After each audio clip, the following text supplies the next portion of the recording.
ये शिक्षा मित्र की भर्तियां प्रारंभ क्यों की गई थी? क्योंकि हमारे पास शिक्षकों की बहुत कमी थी। तो सरकार ने एक अप्रोच लगाई कि क्यों ना हम लोग टेम्परेरी शिक्षक लाएं, जो कि लमसम हर जगह हर इंडस्ट्री में होता है, मतलब प्राइवेट सेक्टर में भी बहुत होता है जिसको हम लोग लाते हैं। बट हमारे यहाँ एक जी कानून होता है, अगर हम लोग कोई प्राइवेट सेक्टर में कंसल्टेंट लाते हैं जिसको हम लोग बोलते हैं टेम्परेरी एम्प्लॉयमेंट लाते हैं, तो उसकी तनख्वाह हमेशा परमानेंट एम्प्लॉय से ज्यादा होती है, कम नहीं होती है।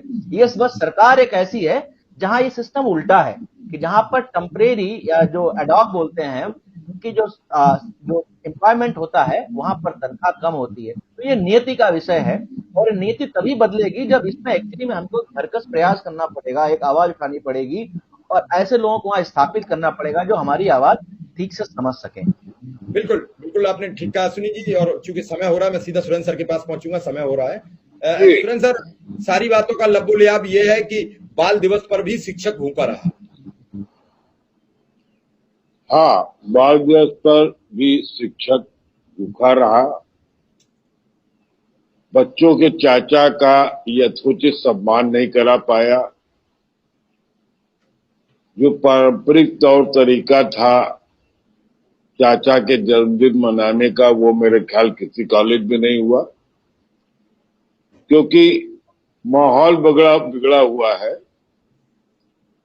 जैसे अभी मिश्रा जी कह रहे थे कि वो भगवान और बाप के निकल गया मामला, तो चाचा को कौन पूछे। और चाचा तो आप देख रहे हैं, चाचा बहुत चर्चित है, उनकी बड़ी उपेक्षा चल रही है राजनीति के चाचा। तो मुझे लगता है चाचाओं का समय अच्छा नहीं चल रहा है। बिल्कुल बिल्कुल बिल्कुल। तो ठीक है, चाचा नेहरू का भी समय अच्छा चलिए नहीं है। चलिए, बिल्कुल आपने ठीक कहा। अंतिम सवाल आपका बना रहा है कि चाचा का समय ठीक नहीं है। चाचा जी, अश्विनी जल्दी जल्दी से जल्दी कमेंट है अश्विनी का।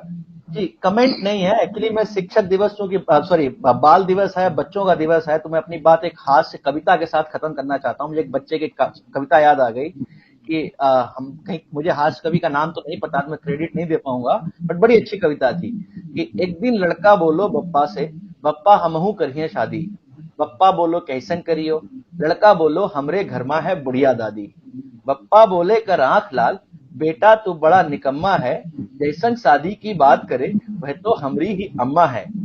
लड़का बोला घर में हो बे शादी, बने पूड़ी जड़े दूध चूल्हा, तुम हमरी अम्मा के दूल्हा, हम तुम्हारी अम्मा के दूल्हा। तो ये तो है क्या हमारे बात है, बच्चे। क्या बात है, क्या बात है। जी जल्दी। धन्यवाद।